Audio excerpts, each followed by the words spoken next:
Hola, nosotros les vamos a hablar acerca del trastorno del espectro autista. Espero que sea de su agrado este tema y nos ayude a tener un poco más conocimiento acerca de los niños y de los adultos que viven con este trastorno. Bueno, para empezar, un poco de historia. El término autismo apareció por primera vez eh, en una monografía acerca de la demencia. eh, Escrita por un autor llamado Eugen Bleuler. Bueno, esta monografía fue escrita para el Tratado de Psiquiatría, publicado en Viena en 1911. Y bueno, decía que el autismo está caracterizado según por el repliegue de la vida mental del sujeto sobre sí mismo, llegándose a la constitución de un mundo cerrado, separado de la realidad exterior, y a la dificultad extrema o a la imposibilidad de comunicarse con los demás que de ahí resulta. Bueno, este término, como pudimos escuchar, es bastante reciente. En los años 90 fue cuando se dio a conocer por primera vez. La investigación acerca del autismo es muy joven todavía. En México es difícil obtener estadísticas exactas de la prevalencia del trastorno del espectro autista. Perdón. Sin embargo, un investigador, Marcin, en el 2010 estimó que cada 3 de 1000 niños tiene autismo en México. Y las estadísticas sugieren que un incremento en la población mexicana de 2 millones por año, por tanto, eh, daría lugar a un incremento en los casos de autismo. Aquí son escuelas privadas las que tienen que hacerse cargo de la educación de los niños. Entonces estos datos sí son un poco alarmantes porque como no es un trastorno que sea muy común en la población, eh, las, las políticas públicas aún no están listas, o al menos se están construyendo para poder darles una mejor atención a los niños que requieren eh, una, una educación de otro tipo. Bueno, ahora vamos a pasar a los indicadores del comportamiento de los trastornos del espectro autista. Estos indicadores a nosotros como psicólogos, incluso a la población en general, nos pueden ayudar muchísimo para identificar si un niño pueda que tenga este tipo de trastorno. Uno de los indicadores es la discapacidad de la interacción social. Esta se refiere a que los niños prefieren hacer actividades individuales y no compartir su tiempo con otros. Otra sería la discapacidad en la comunicación. Un retraso en el desarrollo del lenguaje y del lenguaje no verbal son características comunes de este trastorno. Y bueno, a los niños que lo poseen también se les dificulta entender gestos no verbales. Otro indicador sería la discapacidad de imaginación.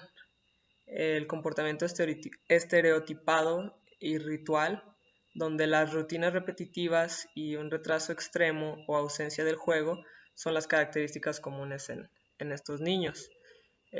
Probablemente los veamos poniendo bloques del mismo color, veces repetidas, jugando ellos solos y no comunicándose con otros niños. Coloquialmente les diríamos que están como en su mundo. Y bueno, los niños con trastorno del espectro autista también tienden a tener un alto umbral del dolor. Algunos de ellos muestran hipo o hipersensibilidad a estímulos sensoriales como puede ser la luz, los ruidos, los olores, así como dificultades con atención y orientación. Algunos niños experimentan dificultades emocionales y del comportamiento, se pueden llegar a lastimar a ellos mismos o a otros. Esto no con el afán, bueno, netamente de lastimarse, sino que mientras ellos intentan comunicarse eh, o llamar la atención, lo pueden hacer de este tipo de maneras. Y cuando ven que así pueden llamar la atención, estas conductas se ven pues reforzadas, ¿no? Aunque no necesariamente sean buenas para ellos o para los demás. Y bueno, cuando hablamos de etiología es un poco difícil eh, profundizar en este tema, ¿Por qué? Porque como les dije con anterioridad, la investigación en el autismo es muy reciente todavía y no se ha hecho pues mucho trabajo de campo o de investigación. Entonces, actualmente ninguna conclusión ha sido hecha respecto a una causa específica del trastorno del espectro autista.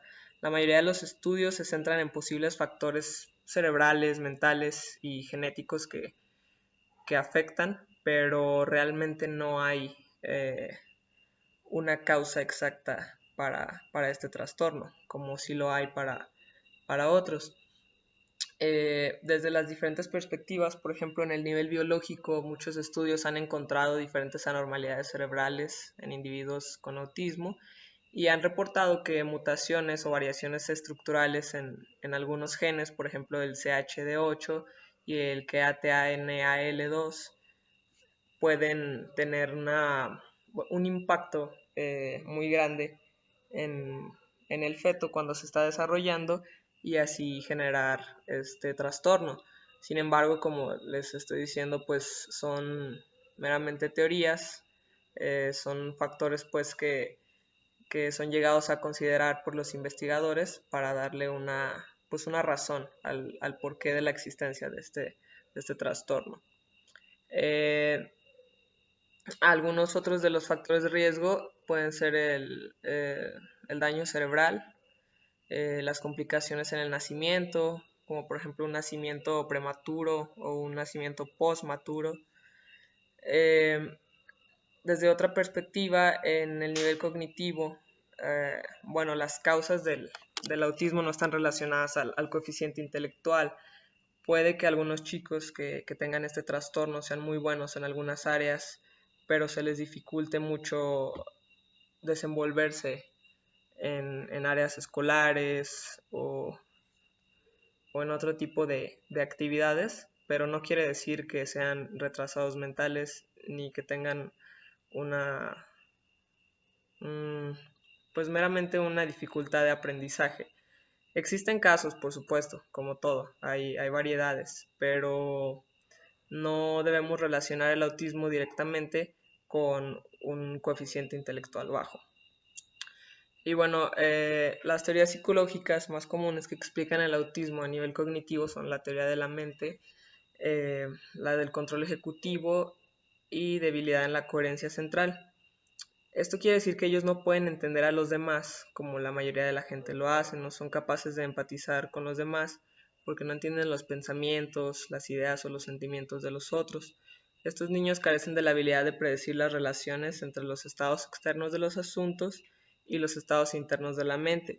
¿Qué quiere decir esto? Que una persona con sus facultades mentales inalteradas, bueno, es muy posible que tenga la habilidad de predecir algunas relaciones entre, por ejemplo, lo que está pasando en el mundo exterior y lo que está pasando en su mente. Lo que quiere decir esto es que los chicos que tienen autismo raramente son capaces de hacer esa diferenciación. Antiguamente se relacionaba este trastorno con un poco la esquizofrenia o el trastorno disociativo, porque decían que, bueno, ellos no podían distinguir la realidad de lo que estaba pasando en su mente y se iban un poquito por el lado de la psicopatología, etiquetando pues cruelmente a las personas que padecían este trastorno.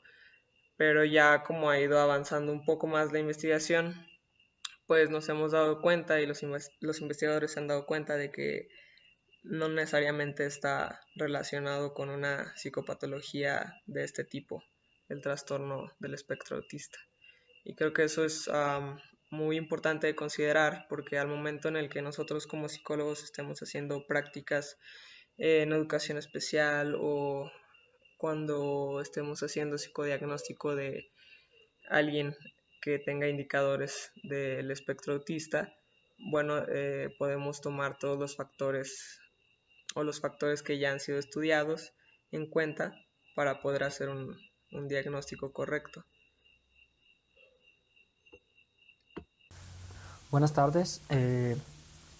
Yo les voy a explicar algo sobre el autismo que trata sobre su forma de clasificar y cómo nuestros sistemas de clasificación, que son el DSM-5 y el ICD-10, lo clasifican como un trastorno generalizado del desarrollo, o en sus siglas TGD, que este autismo tiene como inicio, como ya mencionó Itzel, con una falla en los cromosomas, pero esto viene desde la gestación, es decir, no se va desarrollando después de que nace, sino se va desarrollando en el feto.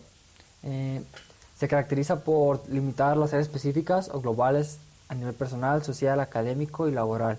Pues como vimos anteriormente, eh, como no puede interactuar o interpretar de manera adecuada, es por ello que en el área social se dificulta y por ende no va a poder interpretar a veces de manera adecuada lo que se enseña en la escuela porque lo va a tomar de manera muy literal. A nivel personal, porque pues como no va a poder interactuar con las demás personas, se va a ver modificada la manera en que las otras personas lo entienden a él y cómo él no puede entender a las otras personas.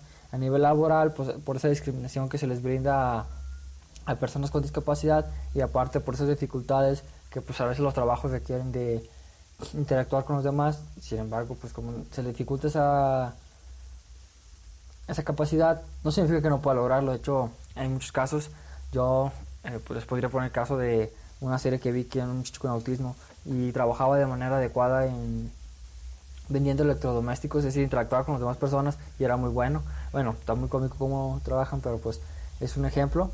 Este trastorno en el DSM-5 está denominado como el trastorno del espectro autista, el TEA. La sintomatología, la mencionamos cierta parte anteriormente, es común en todos los individuos en un amplio abanico de fenotipos. Es decir, que no solamente es como un solo tipo de autismo, sino que como el autismo es como una condición, como tipo síndrome de Down, o sea, hay como niveles, pues sin embargo, estas características no se la van a atribuir de igual manera a todas las personas que tengan autismo. Es decir, unas personas van a poder ser más sociales, otras personas van a poder interpretar mejor las expresiones de los demás. No significa que van a tener que ser todos iguales, porque no, somos personas y pues no, literalmente no hay casi nadie igual.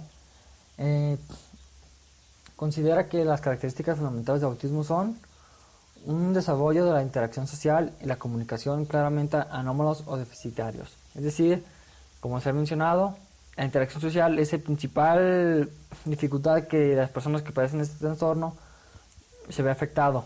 Es decir, por ejemplo, al hablar a la persona que te gusta, ellos pues no es decir que no sienten emociones, porque se van a sentir emociones, se pueden sentir atraídos hacia otra persona. Sin embargo, al no poder interpretar con ella, por ejemplo, con la madre, que es una persona con la que se siente atraído, pero de manera amorosa, no va a saber cómo interpretarlo. La quiere, pero no sabe cómo expresarse.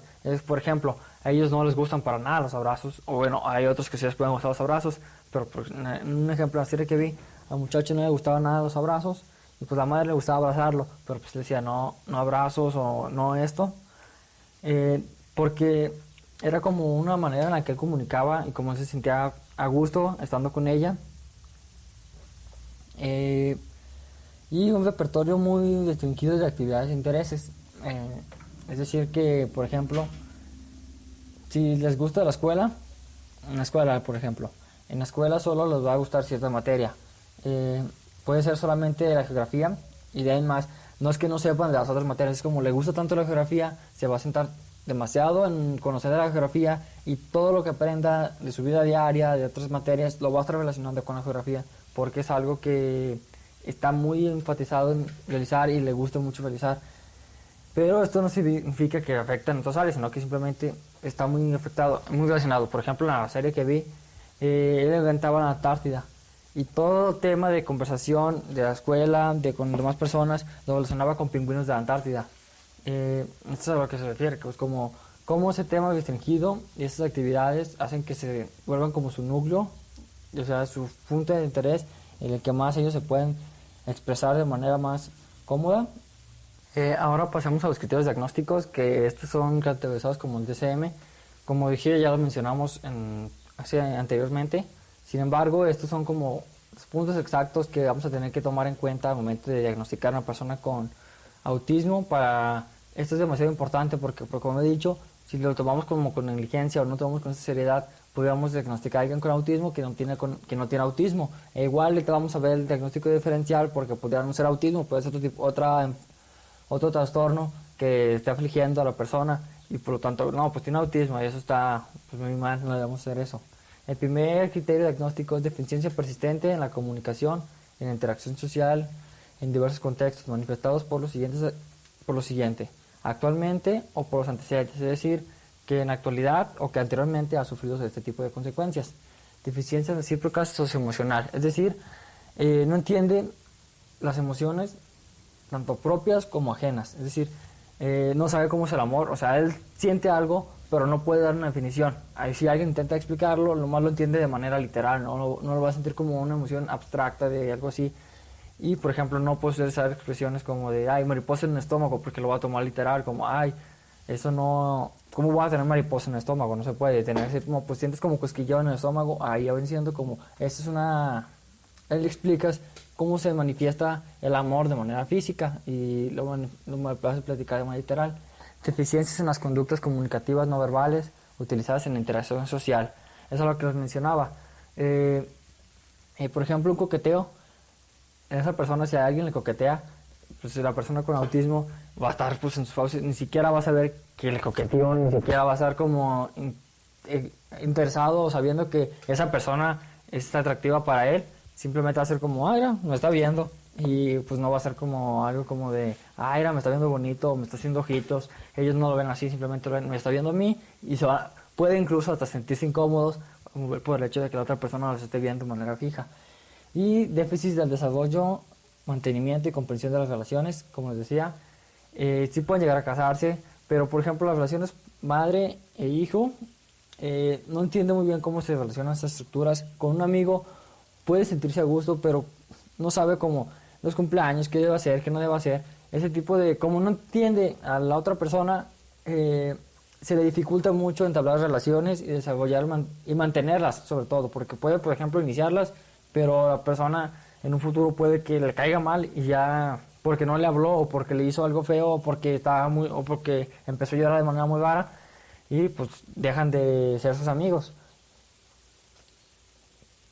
El siguiente criterio son patrones restrictivos y repetitivos de comportamiento, intereses o actividades que manifiestan en dos o más de los siguientes puntos.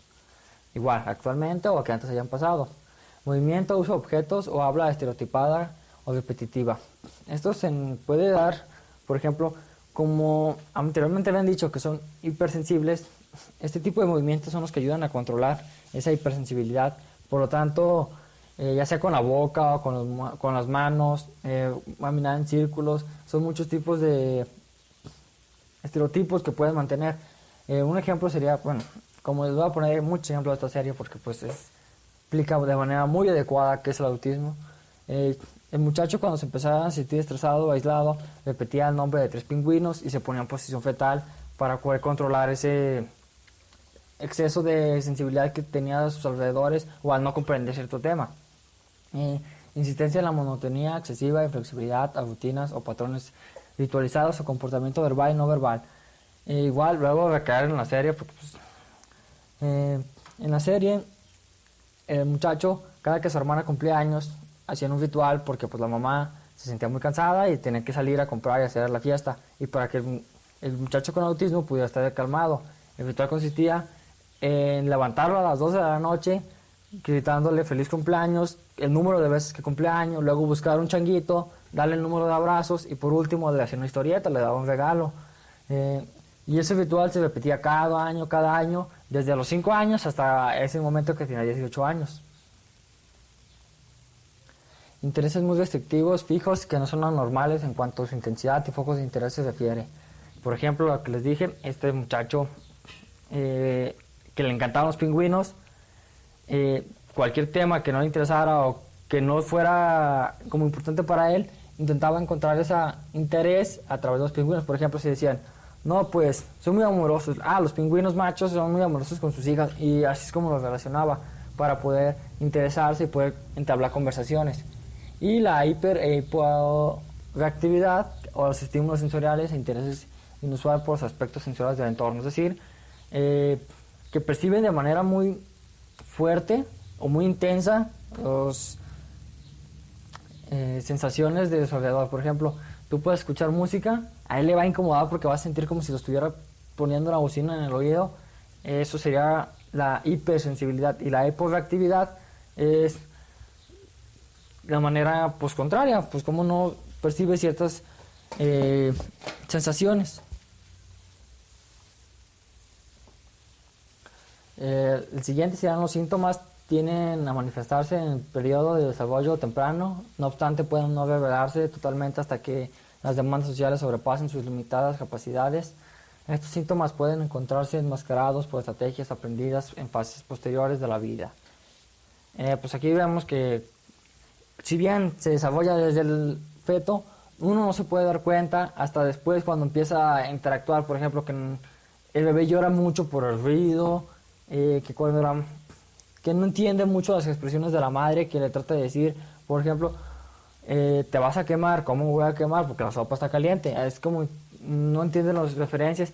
Cuando la madre lo quiere abrazar se enoja porque pues está invadiendo su espacio personal y como son demasiado sensibles les molesta. Ese tipo de acciones se van a ir dando cuenta conforme el niño va creciendo y va viendo que son que tiene sensaciones diferentes a los demás y que actúa de manera distinta a los otros.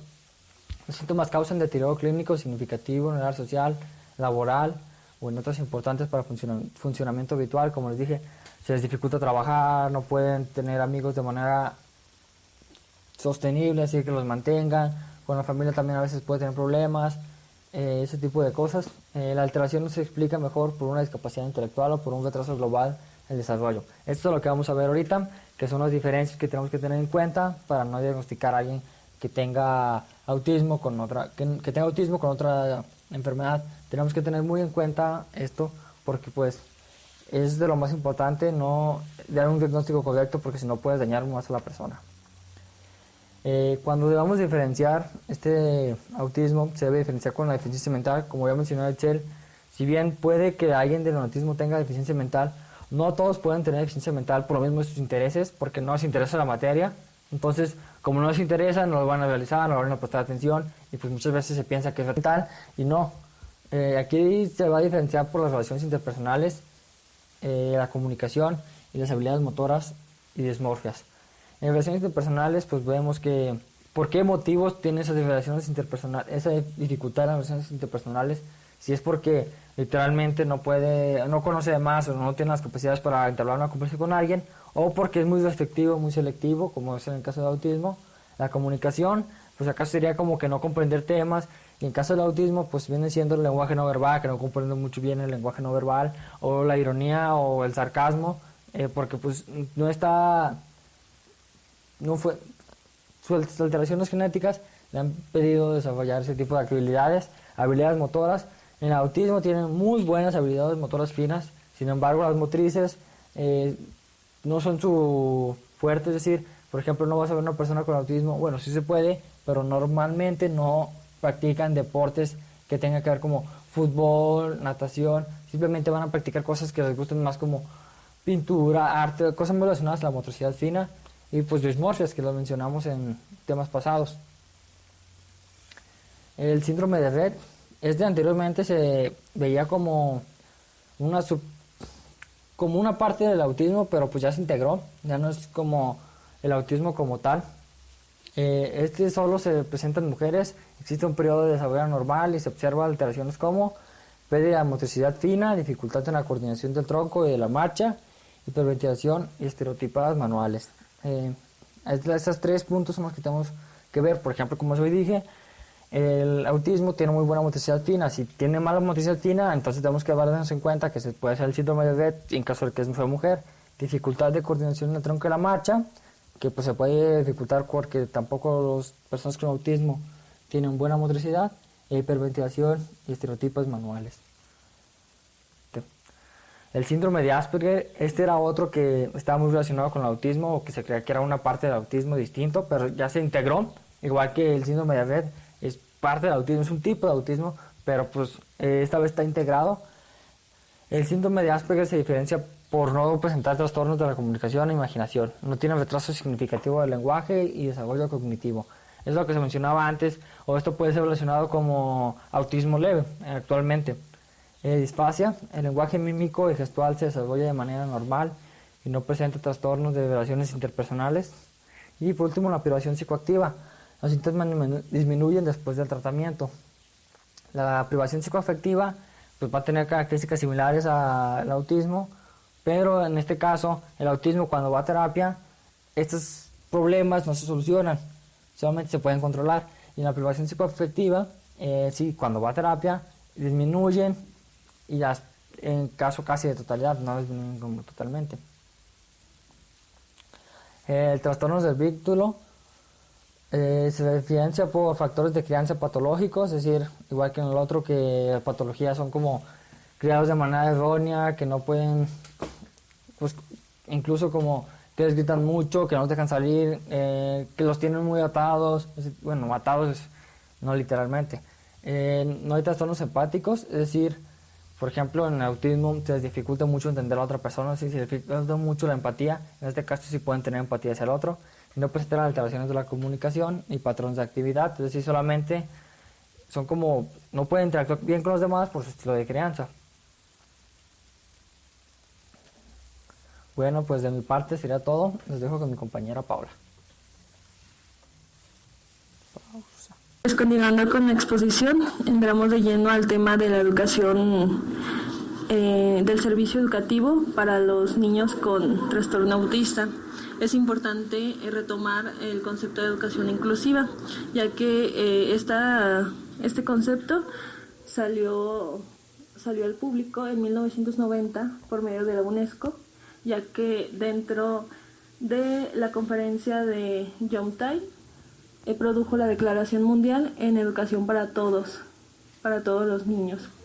Y pues menciona que una definición de educación inclusiva pues es un sistema de educación inclusiva para todos los niños. Y pues la visión inclusiva es conceptualizada alrededor de los 4 principales resultados, que es presencia, que específicamente es la visión física de los niños dentro de las instituciones, la participación, que las estrategias educativas que se estén manejando dentro de las instituciones pues tengan en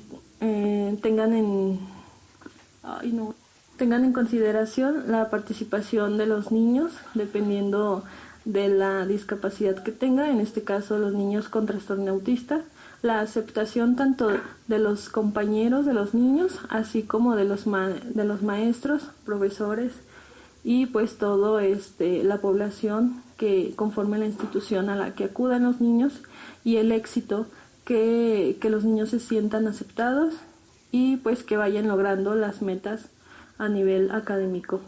El objetivo de la inclusión principal es reducir las actitudes de exclusión y de discriminación, incluyendo aquellas en relación con la edad, la clase social, la etnia, la religión, el género y el logro. Así como la Organización para la Cooperación Económica y el Desarrollo declaró que México sigue en el proceso de integración de los niños con TEA en las escuelas regulares. ¿Esto por qué? Porque pues como nos lo comentaba nuestra compañera Itzel al inicio de la exposición, pues relativamente es un concepto, el autismo es un concepto nuevo en México, ya que no se tienen muchas investigaciones al respecto en cuestión a los servicios educativos. Dentro ya de los servicios manejamos lo que son 2 áreas, que es las instituciones públicas y las instituciones privadas. En este caso, en particular con los niños autistas, puede ser dentro de México, en lo público, en la categoría del público, el Centro de Atención Múltiple, el CAMP, así como la Unidad de Servicios para Educación Regular de USAER. Y pues ya las instituciones o organizaciones privadas, pues serían centros de caridad o aquí entraría también el Instituto Domus y la Clínica Mexicana de Autismo Clima. Bueno, pues dentro de estas instituciones enfrentan pues muchísimas barreras que pueden afectar su acceso, permanencia y participación dentro de las instituciones tanto privadas como públicas. Principalmente es la carencia de los recursos que se mantienen para las instituciones académicas para los niños con autismo, la carencia de diferenciación de estilos de enseñanza. El currículum básico es muy rígido y no es flexible a cualquier adaptación. Y los maestros pues obviamente no están suficientemente entrenados y calificados para apoyar a los niños. La carencia de trabajo en equipo y las actitudes discriminatorias hacia los niños con trastorno espectro autista, ya que los profesores, su formación es dirigida solamente a instituciones públicas, pero no incluyen la educación hacia los niños con necesidades educativas especiales. En el 2004, el Programa para el Fortalecimiento Académico en las Escuelas Regulares llevó a cabo un estudio utilizado para tener como en cuenta la licenciatura en maestros en necesidades educativas especiales, sobre todo dentro del país de México. Dentro de las instituciones privadas nos aparece la información sobre la institución Domus. Es una fundación, es privada, y pues Domus, dentro de los servicios que tiene, pues es diagnosticar al niño en alrededor de 20 horas de sesiones a través de una psicóloga, y pues el costo de este diagnóstico es aproximadamente de 8,500 pesos. Si el niño es diagnosticado con autismo, se le da la opción a los padres, dependiendo del nivel de gravedad del autismo, incluirlo a una escuela regular o en todo caso incorporarlo a las instalaciones de las escuelas de Domus. Si se integra el niño dentro de Domus, pues ellos necesitarían pagar al menos 5,000 pesos por mes en escuelas públicas o 15,000 pesos por mes en escuelas privadas.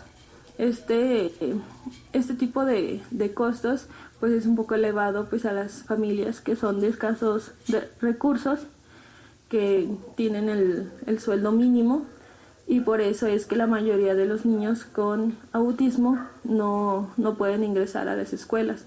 Aquí nos mencionaban que si los padres no tienen para dar la aportación, la cuota mínima, que son 5,000 al mes, pues dejan de asistir los niños a las instituciones educativas.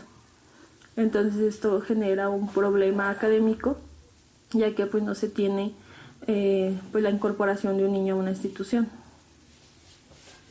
Dentro de las instituciones se refiere a lo que es la resistencia institucional y las contradicciones entre las culturas profesionales. Esto, ¿qué es lo que nos quiere decir? Que los profesores nos mencionan que, bueno, no todos, solamente algunos, de que no es posible que los niños con necesidades educativas especiales, o en este caso los niños autistas, puedan incorporarse a una escuela regular, por lo mismo de que ellos no se sienten con la capacidad para poder adaptar las clases para los niños en general. Y pues también mencionaban que los padres de los niños con trastorno del espectro autista en particular presentan varias preocupaciones en relación con la inclusión de sus hijos, ya que ellos sienten que sus hijos podrían ser rechazados por sus compañeros. De las discapacidades que se pueden presentar en su desarrollo dentro de los niños con trastorno del espectro autista es la dificultad de la comunicación y el entendimiento, dificultad en superar lo inesperado, preferencia por la rutina, problemas de memoria y atención, hipo o hipersensibilidad al ruido y a la luz, problemas visuales, problemas en la sensibilidad del tacto, sensibilidad del olfato y gusto. Y esos serían unos de los indicadores que nosotros podríamos observar antes del diagnóstico o tener sospecha de que el niño pueda presentar tendencias del trastorno del espectro autista.